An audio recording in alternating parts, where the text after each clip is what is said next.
this is exceedingly interesting because I'm now trying to find the Nota files at the book and see if to get caught up. Now I did read Chris Buckingham's review of it, and that was pretty interesting. But it's so general, and I want to find it. What is it? Number 87.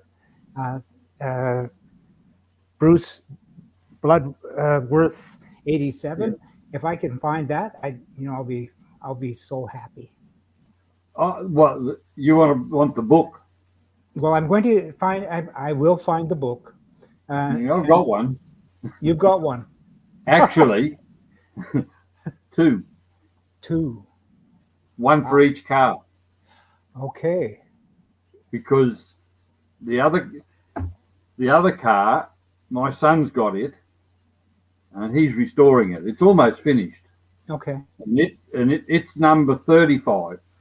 Okay, I'm making notes now. Number 35. Yeah, I can send you.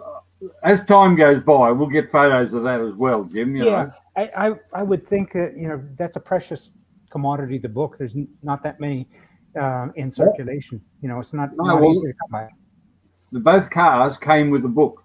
Oh, they both did. And how lucky could you be? Well, you know what? I may work with you to spirit a few precious pages out of the book just for historic purposes, because it's an interesting story, and it's just not being told.